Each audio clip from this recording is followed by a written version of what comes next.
Welcome to the Business Talk, a podcast by the South African Thai Chamber of Commerce.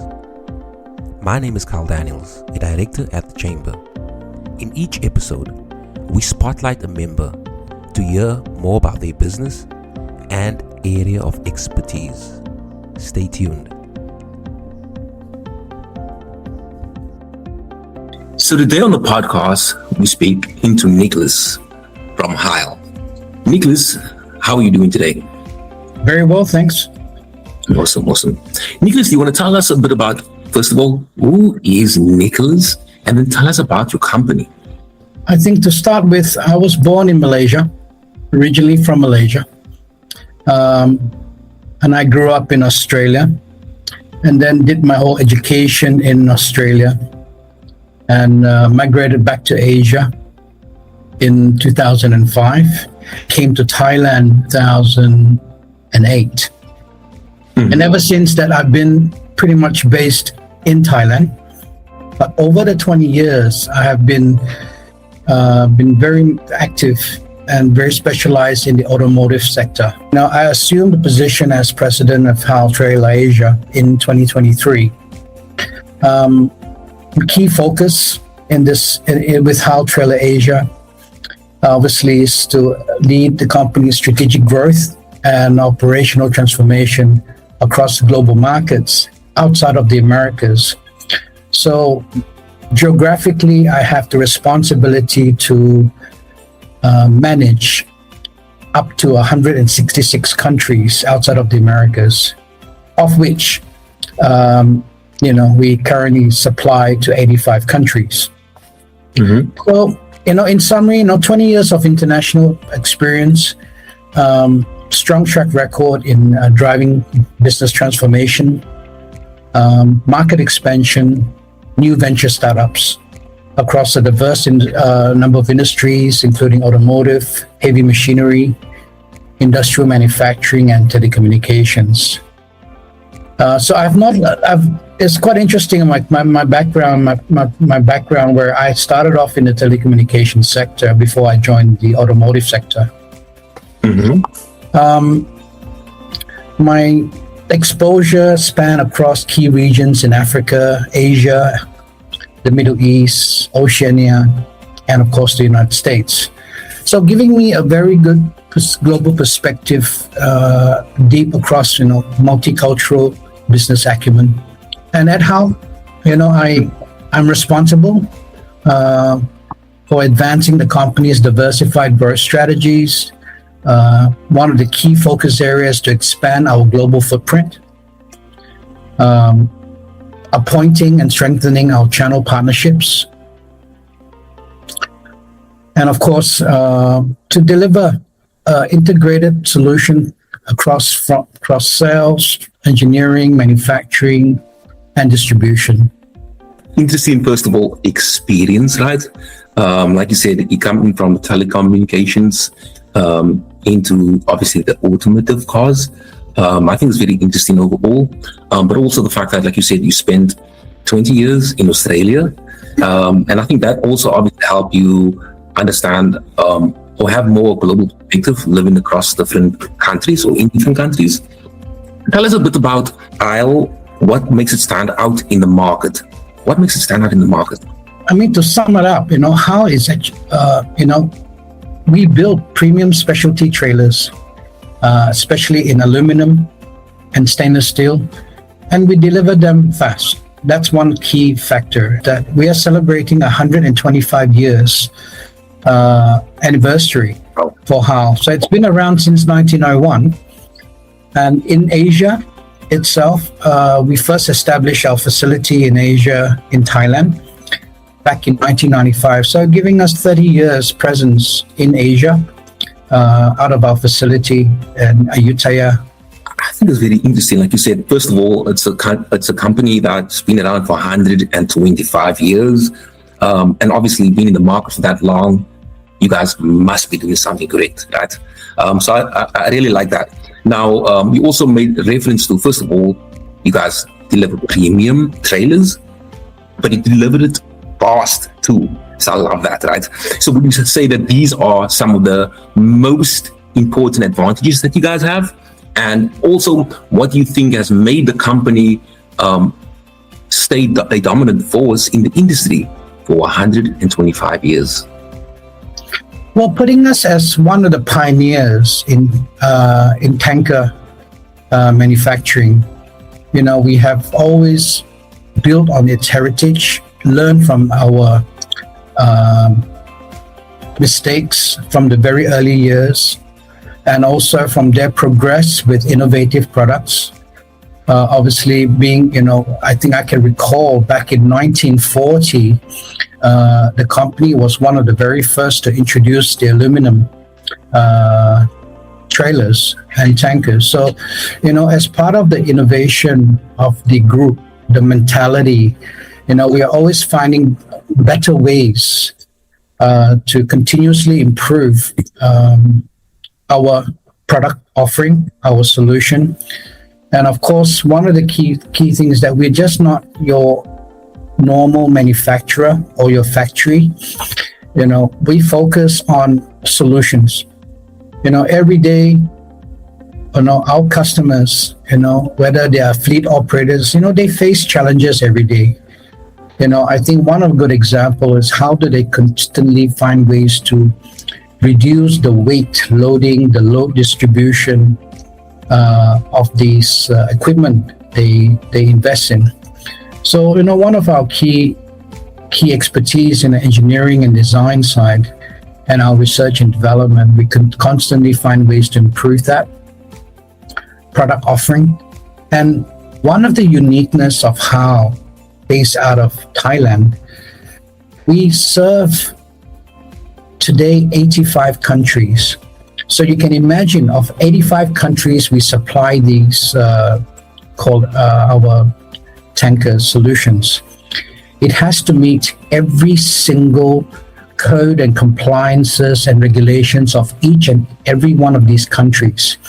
So that puts us in a very, very strong position where we understand the importance of compliance, we understand the importance of safety, and we understand the importance of meeting the exact requirements of each customer need. So that is going to be one of our key strengths and benefits at Heil, that we're able to cater customized solutions for each and every customer. I really like that. I like that because, like you said, you work across a diverse number of countries, 85 to be exact, and the fact that each country has different regulations, different safety standards, and I think it takes a lot for a company to understand what are the local needs, besides the fact that what are the solutions to their problems, but what are the current regulations, right? And being able to meet that so that you guys can actually deliver safe trailer solutions at least. So I really think that it's great that you highlighted that. And then tell me, so you're also known for business transformation. Do you want to tell us a bit about business transformation? Well, business transformation, I think one of the key things about business transformation, I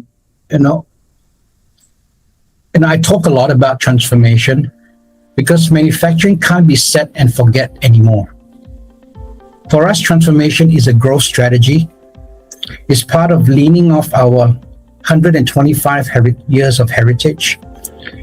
How do we bring new blood to the organization to move with the expected demands, a continuously growing demand of our customers, economic changes, and so forth.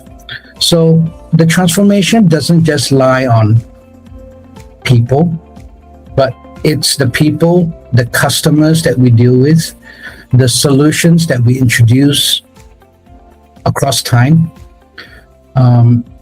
the opportunity to diversify our product offering, leveraging off our core expertise to introduce new, more innovative products to cater for other business segments across the sector of transportation. Obviously, transportation itself is a very wide terminology, but in saying that, there are a lot of different opportunities out there where the business can grow into and expand into. As I mentioned earlier, is my core responsibilities joining on with Heil Asia. Modernizing our systems, upgrading the leadership capability, investing in IT, tightening how we serve customers end to end. That's one of our key principles. Since I've taken over the administration of Heil Asia back in 2023. So you made a reference a couple of times to obviously the fact that, first of all, it's a heritage company, right? So long-standing tradition, but also improvement is very important. Understanding, the changing environment, understanding the changing problems your clients face and how to better support them. How do you manage maintaining the core foundations or values of a traditional company like Heil, and also the transformational element, which is also how we are, innovating and changing with time, right? So how do you maintain that balance? Because a delicate balance to move from, this is something that's deeply established, it's deep roots, versus, the changing domain of how things are done today. How do you guys balance that? I think the very important before one joins, any company, across the board, or one who is planning to shift to another organization, cultural understanding is important. The understanding the history and the heritage of the organization is important. Aligning your goals and objectives with not just top management, but also with your downline staff, from top down or bottom up. I think these are some very important factors one needs to understand and to be able to grasp and align the corporate objectives and the people objectives moving forward. But I think I do have one very underlying point to mention is, taking my leadership style is actually very simple. I just want to keep it practical, keep improving, treat constraints, regulations, logistics, market shifts as chances to innovate.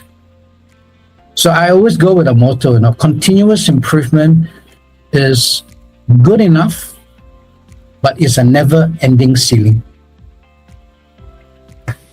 I love that motto. I really do love it.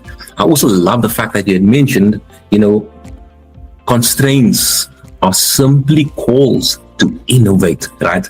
And sometimes, constraints, every business, every person faces constraints.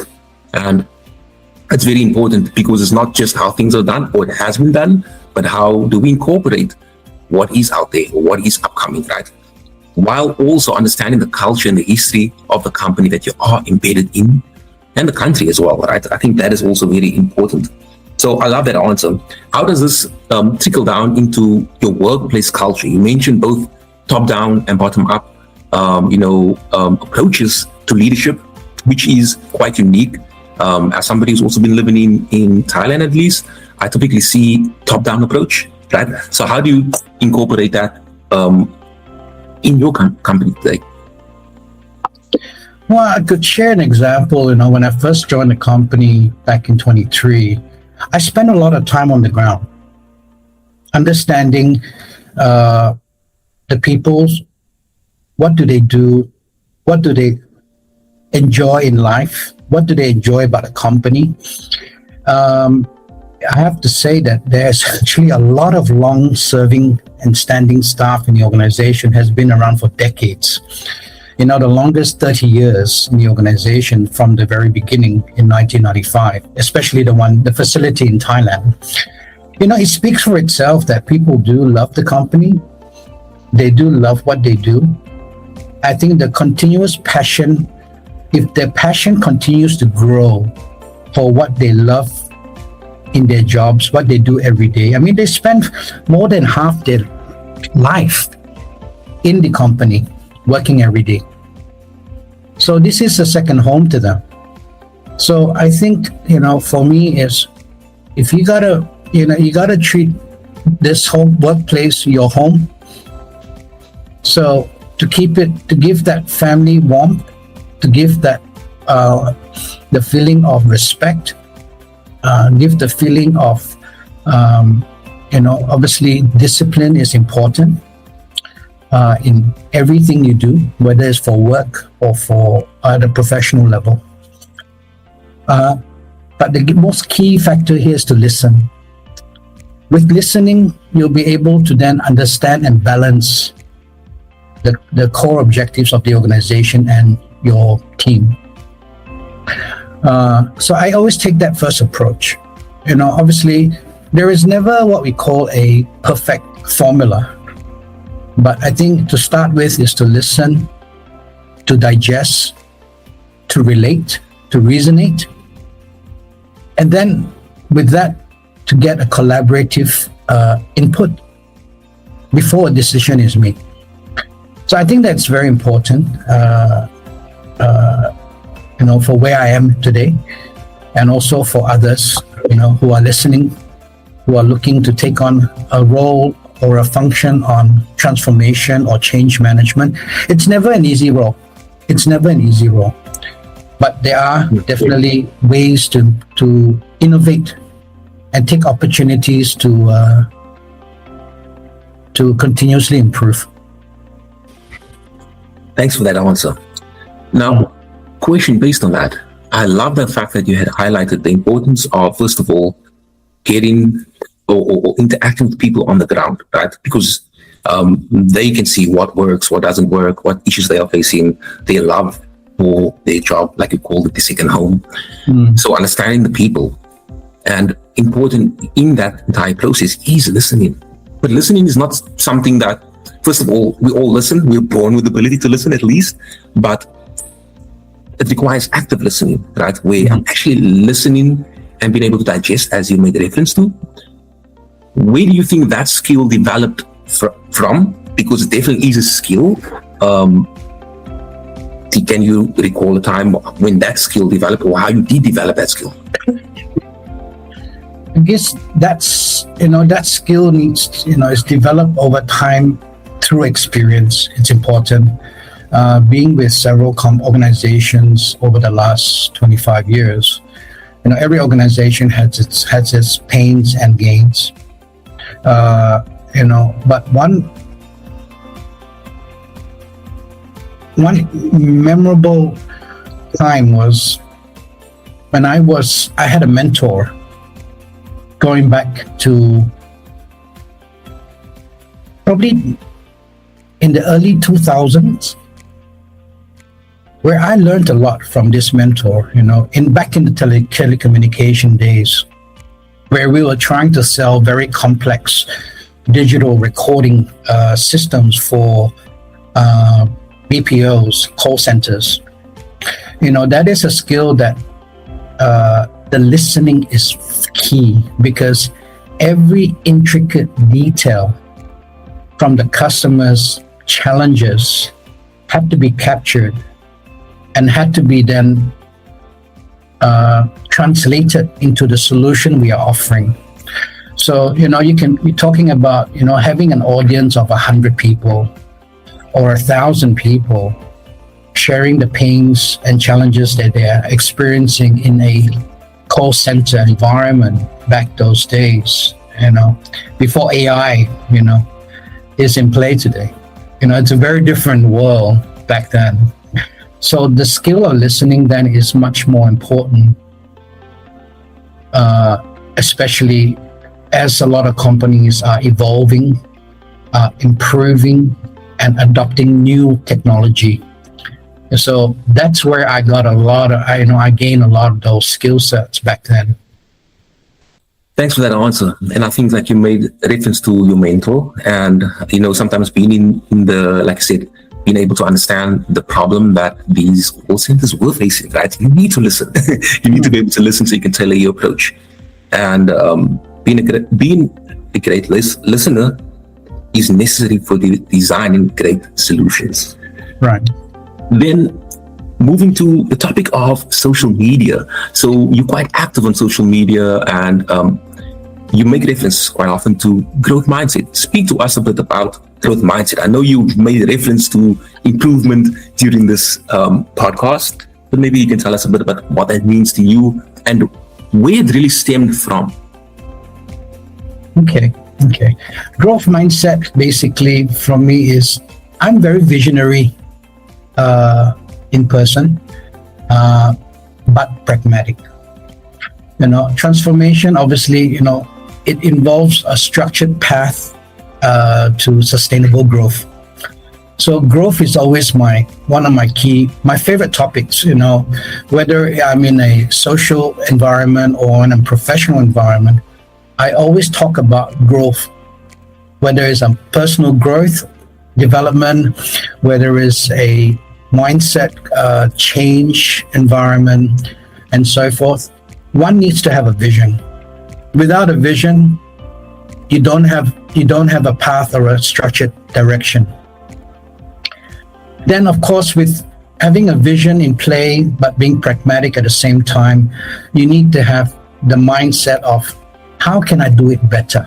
So continuous improvement is a second element of my growth mindset philosophy.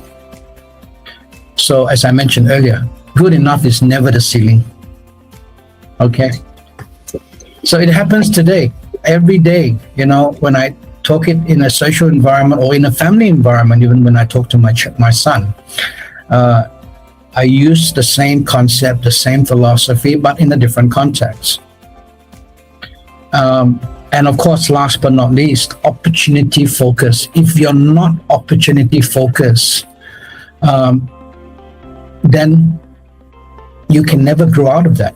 You always have this fixated mind, So it goes with culture, organizational cultures and so forth. If you don't see an opportunity to improve, to align with your vision, then the whole thing will fail. So you see that a lot in my social media posts. I always focus on key topics on the growth mindset topic. Yeah, I think, that it's like you mentioned there in terms of, problems should be perceived as opportunities. But it's not something that is common, right? Actually, that's the area of my work. So it's not something that's very common. And, when we deal with setbacks, that's typically where a lot of people start going inward, start thinking that maybe it's not possible. So even if the vision is there, the structure is there, now bringing it to you, how do you deal with, let's just say, a constraint or a setback or a huge challenge, whether it's in company or in your personal life? One key factor here to achieve any vision one has is to get the correct buy-in from the respective, whether it's colleagues, top management, customers, or family members, or amongst your social network. You must get the buy-in.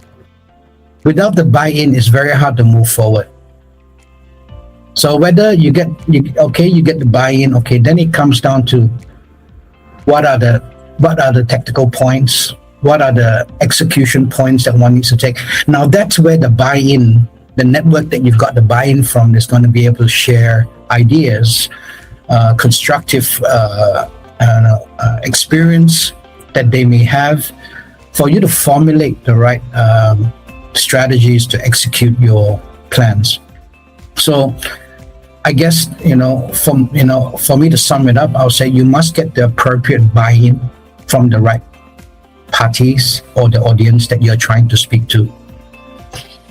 So I think very valuable, getting the appropriate buy-in, right? And obviously, like as you mentioned, there's always going to be various stakeholders, right? Even in your company, it's not only the customers, but it's also your team. It's also the people on the ground. It's also government red tape per se, right?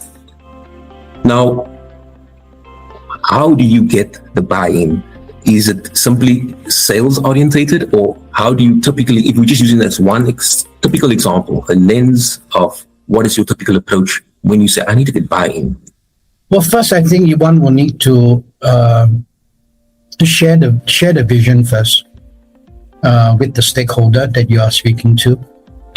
Two, you need to also have the ability to understand how do they relate to that vision. So understanding the stakeholder through various channels, various methods of Q&A, whether it has been in a social media social context where they have talked about it. So you need to find a way to connect with the stakeholder for them to relate to your vision or your topic of choice. And then with that, you need to also understand what are the challenges he or she has faced in the past or are experiencing today, or they would like to overcome. It can be of any topic. And with that, once you understand your stakeholder, then you're able to structure your buy-in strategy to get them to convince them, to persuade them. Look, I think in general, everybody has the ability as a salesperson. I'm not trying to sell them something they don't want. But, you need, if once you understand where their pain points are, you're able to offer them ideas and solutions, that could help them improve or overcome those challenges. I love that answer. And, I think the foundation, again, coming full circle, is the ability to listen, right? So you said there, first of all, sharing the vision. I think it's important, getting the buy-in for the vision, getting them excited, seeing how it relates to them, but understanding also who they are. And that requires listening, requires reading the room. So thank you for sharing that insight with us. And then, as a final question, tell us if there's anybody listening today who would love, look at how they can benefit from Heil Solutions, Trailer Solutions. How would they get in touch with you guys? Okay, so I guess my audience, who are listening today, will be of whether they come from an oil and gas downstream segment, or they're a fleet operator transporting fuel or chemical, or as what we call bulk transportation needs. They are able to contact us through many channels, through social media, LinkedIn, Facebook. They're able to contact directly through our email channels, our direct cell phone channels. And I think one of the things I'd like to highlight, Kyle, is that, as you can see, I'm very, very active on social media, and primarily LinkedIn. And surprisingly, I get I'll say 80-90% of my contacts or connections through LinkedIn. It is a very powerful platform. May not be for some, but it has worked very well for me. And to be active in that marketplace, it has allowed me to connect with many customers, not just customers, even people within the industry, to share ideas, to discuss about issues and challenges, and so forth. Thank you. So we will definitely attach all the contact details in the description. So if anybody is interested, please do check it out. Nicholas, I would just love to say thank you for being on the podcast today. I know you're very busy, man. We've been trying to schedule this for the last couple of months. So I'm happy that we finally got to do it. And thank you for sharing your insights with our audience. And also all the best to you and Heil Trailer for the future. Thank you, Carl. Thank you very much. Thank you for joining in on today's conversation of the Business Talk. If you are interested in learning more about joining as a member, then please do visit our website. The website is SATCC.info. I'll repeat it. The website is SATCC.info.